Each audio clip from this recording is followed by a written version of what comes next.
In the last video, I bought a junk PS5 and fixed it. Getting a PS5 for 22,000 yen was a huge deal. Some time has passed since then, and I can still use it normally.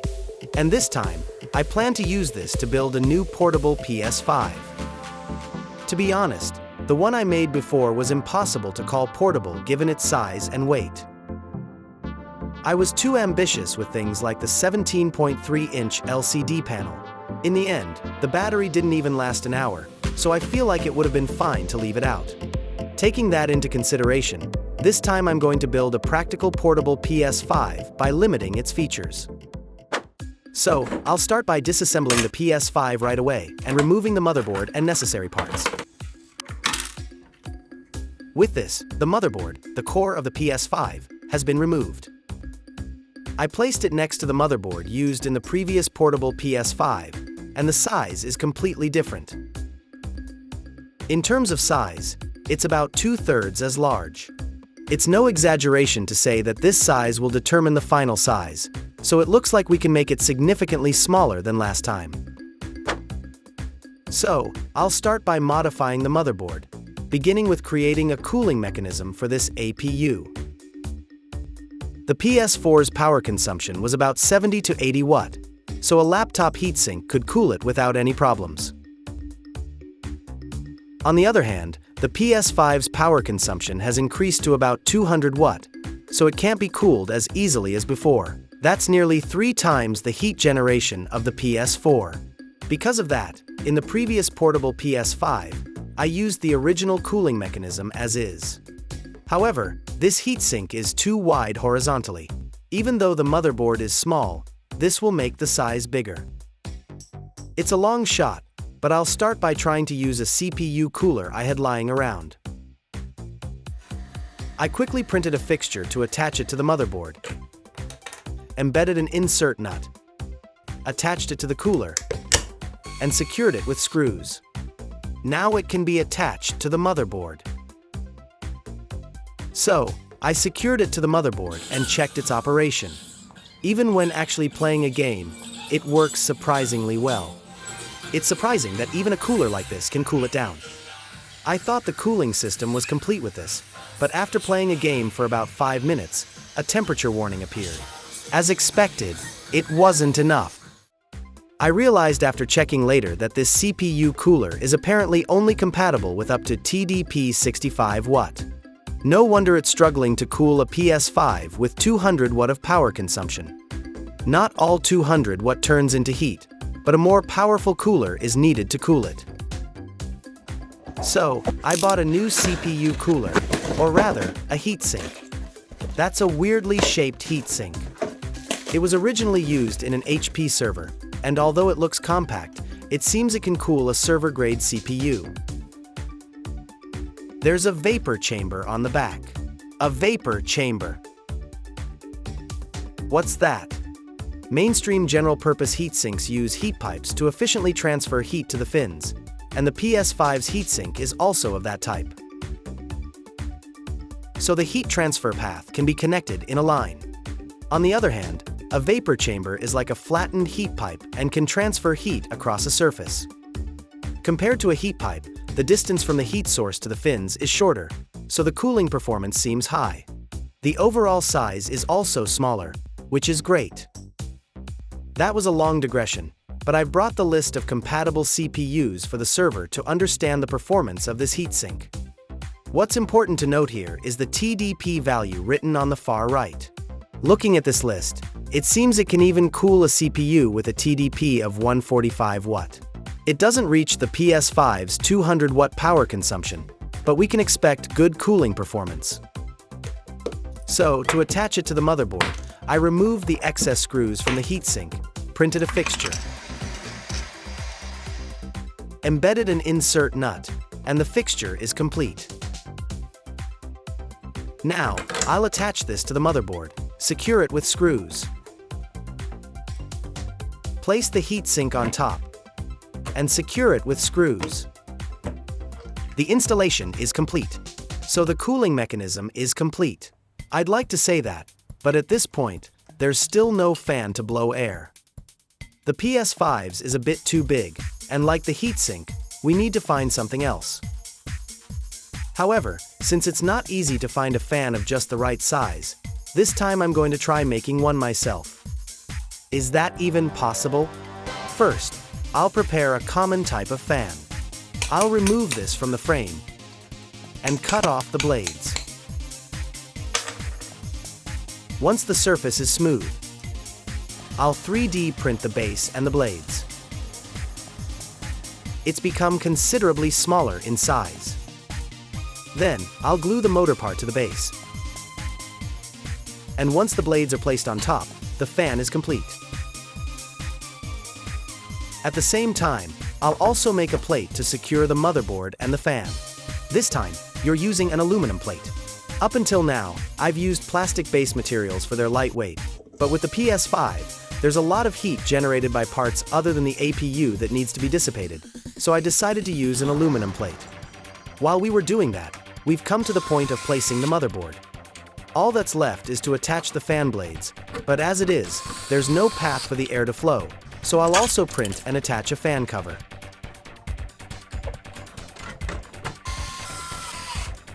Now air can be sent to the heatsink. So far, there are no vibrations and it's working properly. Looks good. After that, I played a game for a while and was able to play without any crashes. However, perhaps due to poor compatibility with the PS5's control system, the cooling fan's rotation speed remains constant. At this rate, it might overheat again. So, to control the fan's rotation speed separately, I prototyped a simple circuit. The fan speed changes according to the sensor's temperature. Now, I'll build this on a circuit board and attach the sensor to the heatsink. The finally completed circuit board looks like this. What's this on the right? It displays the temperature read by the sensor and the fan's rotation speed. With this, the cooling mechanism is finally complete. All that's left is to deal with the heat from the parts other than the APU. First, I'll cut an aluminum flat bar to make a part that will conduct heat. I'll stick this to the chips on the motherboard with double-sided tape. Apply adhesive grease. Attach it to the aluminum plate and wait for it to harden. In the meantime, I'll attach a heat sink to the chips on the upper part of the motherboard.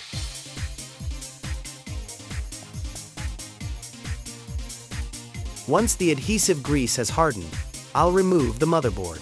Then I'll apply regular grease to the parts that the chips will touch. Next, around the VRM. This area gets particularly hot, so I'll use a heat pipe to allow heat to be transferred to the aluminum plate. So, I'll reattach the motherboard to the aluminum plate.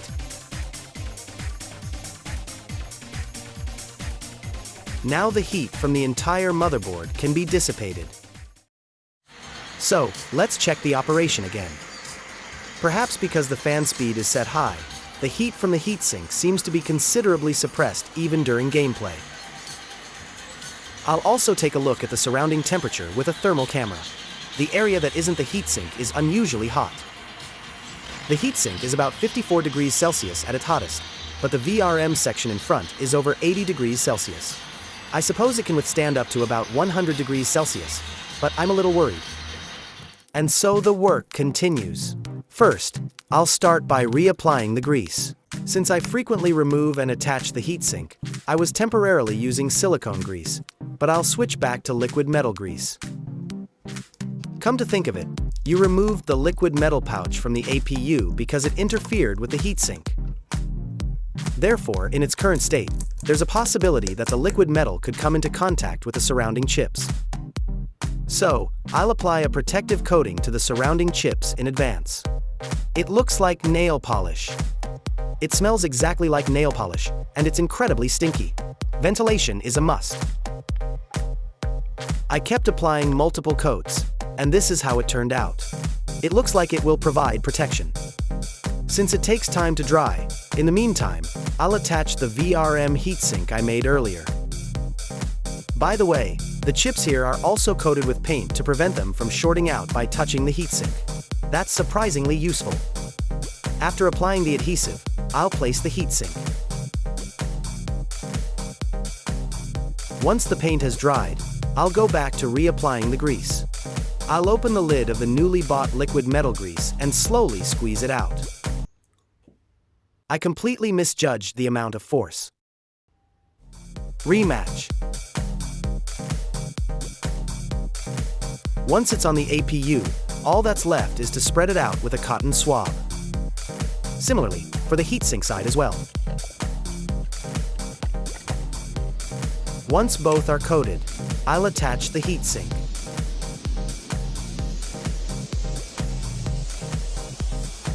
Let's check the operation again.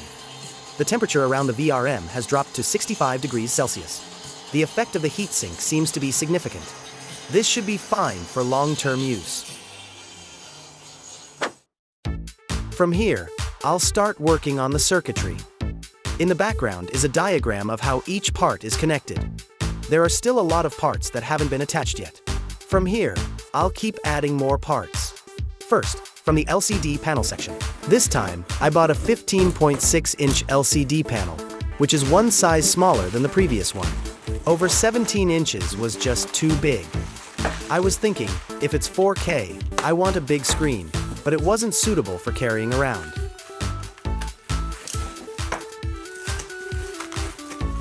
And so it has emerged. The back is constructed in a special way.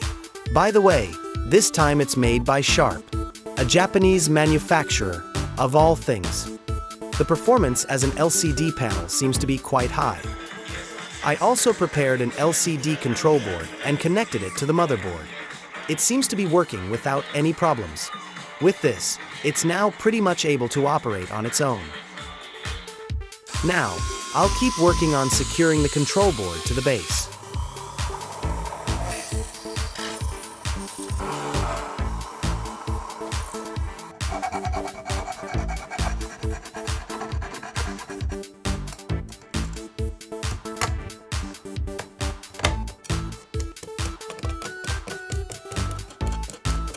Once the processing is finished, I'll attach the control board.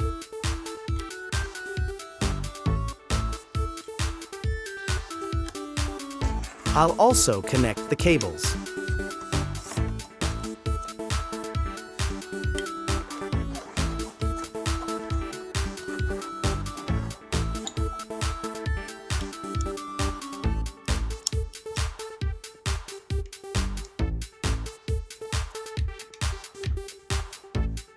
With this, the installation of the LCD panel and control board is complete. Next, I'll work on the power supply section. I bought another one of the same server power supplies I was using earlier. I'll disassemble this to build it in.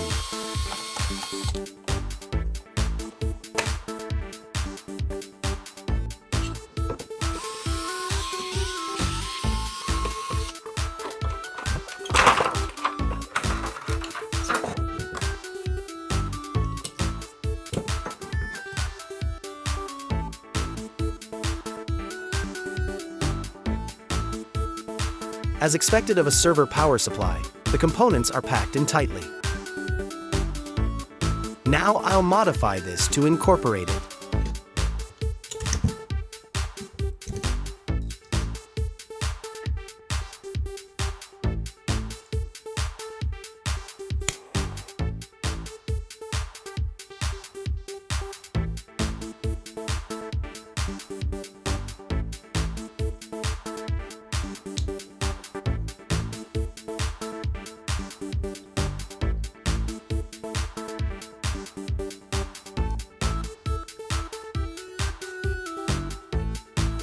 Now that all the modifications are done, I'll attach it to the base.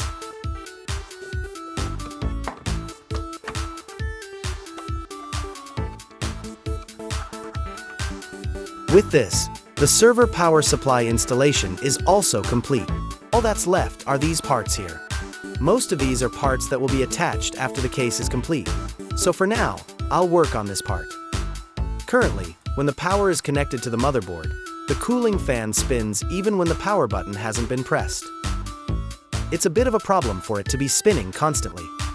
The reason this happens is because it's drawing power directly from the motherboard, so when power is supplied, it starts up in conjunction. In this case, that applies to the cooling fan and the LCD control board. So, I'll add an on-off timing control board. This will prevent them from starting up in conjunction even when power is supplied to the motherboard, and they will start up when power is supplied to each of them by pressing the power button.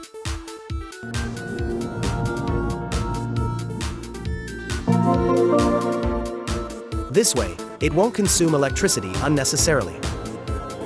So, I quickly soldered the components onto the board, attached the connectors, and the on-off timing control board is complete. Now, I'll secure this to the motherboard.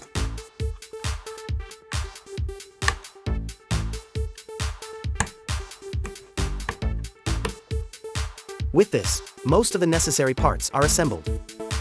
I'll check the operation in this state. The fan has properly stopped spinning.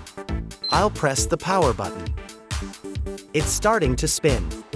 It seems the circuit is functioning correctly. Can it boot up like this? For some reason, the power was cut off midway. Just in case, I tried putting back the loud cooling fan that I had removed. Let's check the operation again.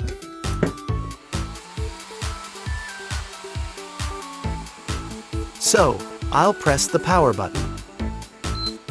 What will happen? The power doesn't shut down anymore, but there's no video output. After about 2 minutes, a beep sounds. The fact that it's beeping means it seems to be booting up. I have a feeling the LCD control board is suspicious, so I'll try placing the server power supply a little further away for now.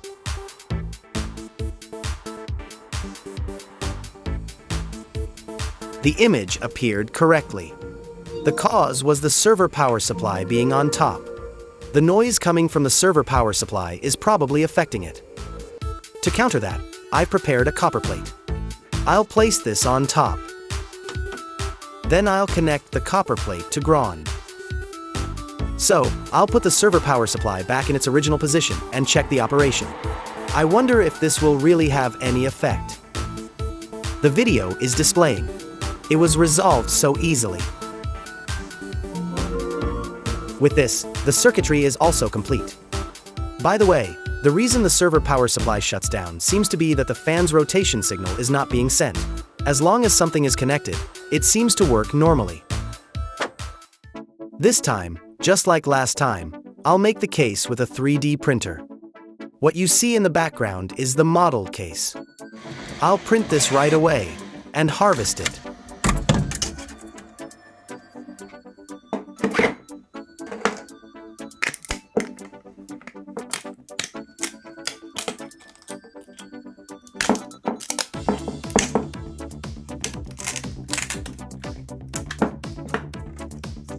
With this, all the parts for the case are ready. I'll fit the slit parts into the main body.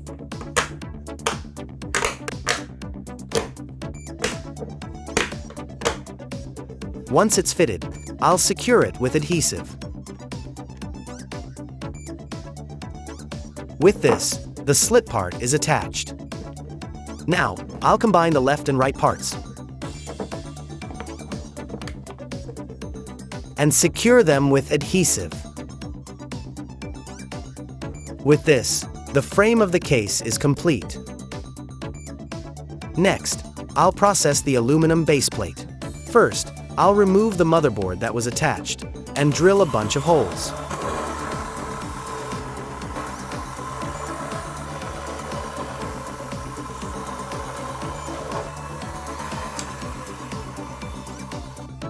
After making screw holes where I drilled, the processing of the base plate is complete. Now I'll attach this to the frame part.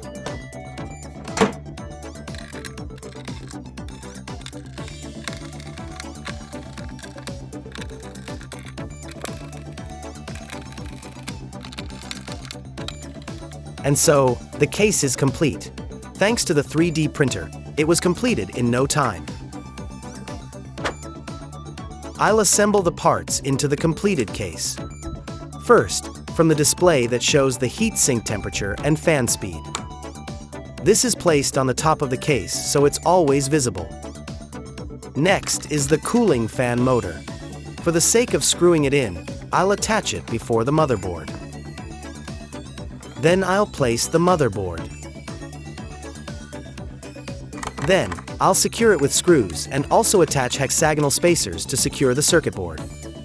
So, I'll attach each board and plug in the connectors. Next up, the cooling fan blades. I'll fit it onto the motor part and secure it with a stopper. I'll also attach the fan cover at the same time. So next is the LCD control board. I'll secure it with spacers so that I can secure the copper plate on top later. I'll also connect the cable. I'll also attach the operation board with the buttons. First, I'll disassemble the tack switch and remove the button part. I'll insert this into the case and attach the LCD operation board.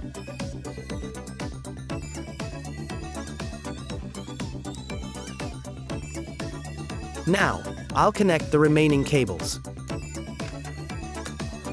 And I'll also attach the copper plate for noise reduction. Next, the USB hub. Come to think of it, I haven't installed that yet. So, I'll install it at this point. First, I'll disassemble it and take out the contents, print a mounter, embed the insert nut, and secure the board to the mounter. Now, I'll attach this to the case. So, next is the server power supply. By the way, the copper plate directly underneath has Kapton tape on its surface to prevent the circuit board from touching it and shorting out. And at the same time, I printed a part to let the hot air from the heat sink escape. This time, you're intentionally letting the heat escape from the back. Originally, I was planning to exhaust the air straight up, but considering that I'll be adding a handle, it ended up in this shape. Finally, I'll connect the power supply and the motherboard with a connector. Next, I'll add a power button. I'll attach an external button to the power button board. First, I'll solder the cable to the button and remove the button on the power button board. Then, I'll solder the cable to the board, and the external power button is complete. Now, I'll attach this to the case.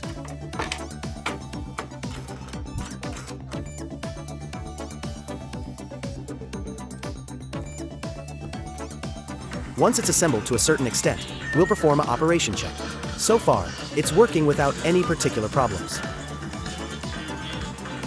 However, looking at the temperature with a thermal camera, it seems the server power supply is hotter than the area around the heatsink. Since the wind doesn't hit it, heat might be building up easily. So, I'll add a cooling fan. I'll attach a hexagonal spacer to the base and secure it with a screw. As it is, the wind will flow sideways, so I'll print a guide. This will allow the wind to flow to the power supply side. Next, the speaker section. This time as well, I'll use the one that was built into a laptop. However, instead of using it as is, I'll take out only the speaker itself and reuse it. And so, it's out. The speaker is quite small on its own. I'll quickly print a box to put the speaker itself in, install the speaker, and close the lid.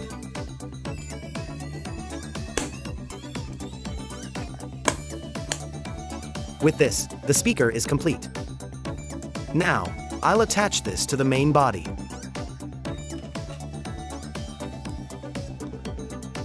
Finally, the indicator board, the one whose light color changes according to the PS5 status. There are LEDs on the left and right sides of the board, but this time I'll only use one side, so I'll cut it in half. To install it, I'll remove the surrounding parts and drill a hole. Drilling a hole at this stage, of all things, while designing the case, I had completely forgotten about this. By the way, the LED is still exposed for now, but in the end, a cover will be placed on top. And so, I'll move on to finishing the case. What I'm collecting in the background is the exterior part of the case. This time, instead of painting, it feels like I'm attaching a separately made exterior. The drawback of painting is that the preparation is very tedious. It takes a considerable amount of time to erase the layer lines unique to the printer. So, I'll stick the printed exterior onto the case. By the way, since I used a carbon-like plate during printing, that has been transferred to the exterior. To think this can be achieved without using carbon sheets.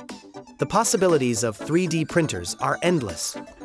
Now that the upper exterior is attached, I'll put back the buttons I had removed. And at the same time, I'll also add the handle. Screwing it in was tough because there were so many parts, but I managed to secure it. Now the indicator LED is also hidden, and it lights up nicely. So, I'll attach the remaining exterior parts. First, from the side panels. There are holes here for air to pass through. Until now, the structure was basically sealed except for the exhaust ports, but thanks to the 3D printer, it's become easier to create a well-ventilated structure. If I had to process this by hand, it would take all day. Once the side panels are attached, I'll turn it over for a moment. This is where the LCD panel will go. Just like the exterior, I'll use double-sided tape to secure the LCD panel. This tape has become an essential item. Although the price is a little high, it's 2 mm wide and thin, and the adhesive strength is impeccable, so it can be used in various places. Then, I'll connect the cable to the LCD panel's connector and stick it to the case.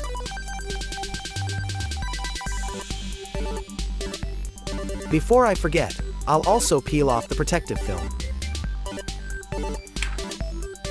Next, the border of the LCD panel. I'll use double-sided tape to attach the parts one printed. Come to think of it, this time it's a glossy LCD. Reflections are noticeable, but in terms of image beauty, it surpasses anti-glare. So, finally, I'll attach the lower exterior. With this, it's getting closer to its final form. Finally, the back panel of the main body. I'll use an acrylic plate and process it. So, the back will have a transparent structure. As I've been processing it for a while, I'm reminded that processing acrylic plates is quite difficult. The resin melts quickly with heat, so it fuses with the blade and becomes a nuisance. While I'm at it, I'll use the leftover acrylic plate to make the stand. I'll start by drilling a hole. I'll cut a tap, peel off the film, and attach the torque hinge I had prepared.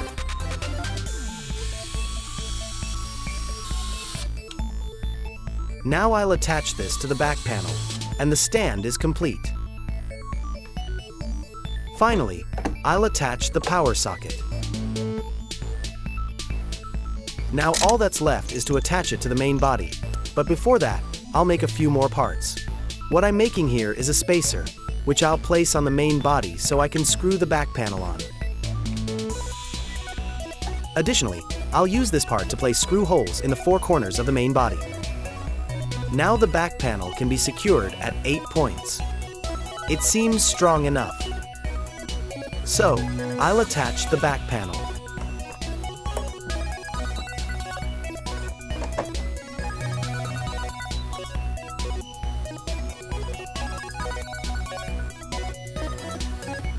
With this, all the steps are complete. It's finally finished.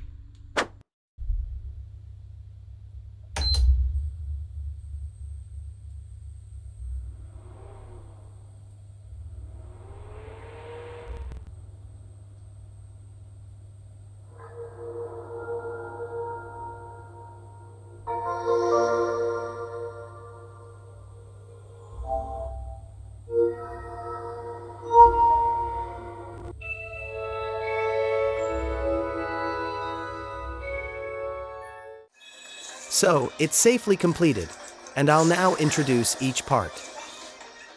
First, from the main body size. The main body size is 357 by 224 by 53 millimeters, which is smaller than the PS5 console itself. To think that the contents are practically the same, and it fits into this size even with added parts. Among them, the miniaturization of the cooling mechanism had a particularly large impact. Next, I'll weigh it. It's 2.8 kilograms. Compared to the previous 4.8 kilograms, it's been significantly lightened. It's lighter than the PS5 console itself, so carrying it around might be realistic. I'll try putting it in a laptop bag. It fits surprisingly well. In this state, I can carry it around with peace of mind. Also, since the power supply unit is built into the main body this time, an external AC adapter is not necessary. I only need to carry the power cord, so it's nice to have less to carry. From here, I'll introduce the functions of the main body. First, from the display in the upper right corner of the main body. This displays the current fan speed and the heat sink temperature. To be honest, it's not a problem if this isn't there, but having it is somehow romantic. As the creator, it's surprisingly useful because I can check if it's cooling properly. Next, let's move to the upper left of the main body. The first is a USB port, which can be used for connecting storage or charging controllers. The number of ports has also increased, so I can connect various things at the same time. The USB flash drive I connected as a test was also recognized correctly. The second is an earphone jack, where you can connect headphones or speakers. As expected, the bass resonates better with external speakers. Somehow, I've been improving the structure of the built-in speakers from the first model, but they're no match for external ones. This is an area I'd like to focus on in the next series. So, the third is the operation button connected to the LCD control board. You can change the brightness of the LCD panel and the volume of the speakers. The brightness range is surprisingly wide, can be made quite dark. Now that I've finished the introduction, I'll finally do a noise measurement. First, from the home screen. It's about 37 decibel. It's almost silent. Next, during gameplay, it's about 45 decibel. You can hear the fan sound, but it's at a level where you won't notice it if there's game audio. I'll actually compare it with and without game audio. First, with game audio. Even this close to the fan, there's almost no sound. Next, I'll turn off the game audio.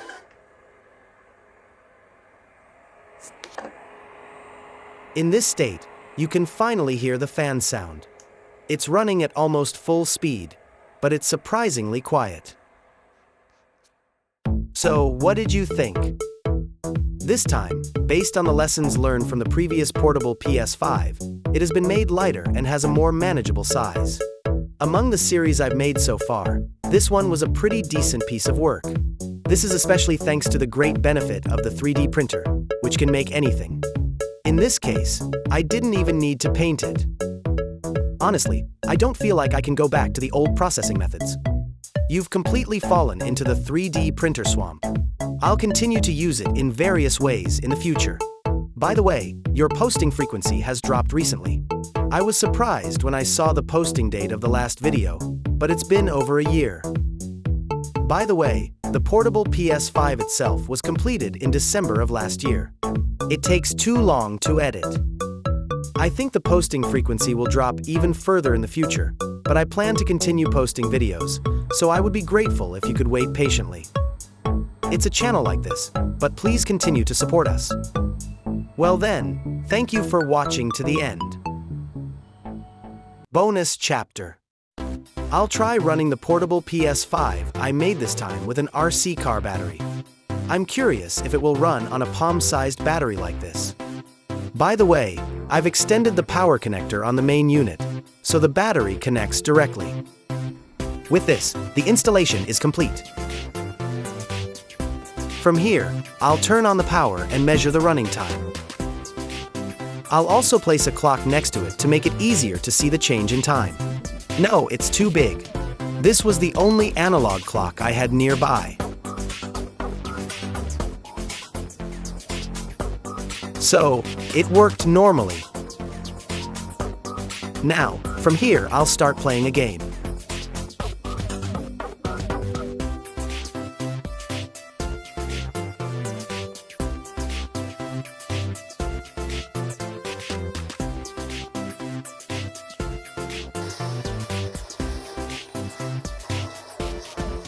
the battery died. As a result, it was just short of 30 minutes. It runs for longer than I expected. For a battery of that size, it lasted quite a while. However, since it was a PS4 game this time, it would probably be a little shorter for a PS5 game. So, as a bonus, I tested whether it would run on an RC car battery. It might be interesting to make it so the battery is detachable, like a power tool. In the next series, I want to take revenge on the battery installation, so that's a possible direction. In any case, thank you for watching this far.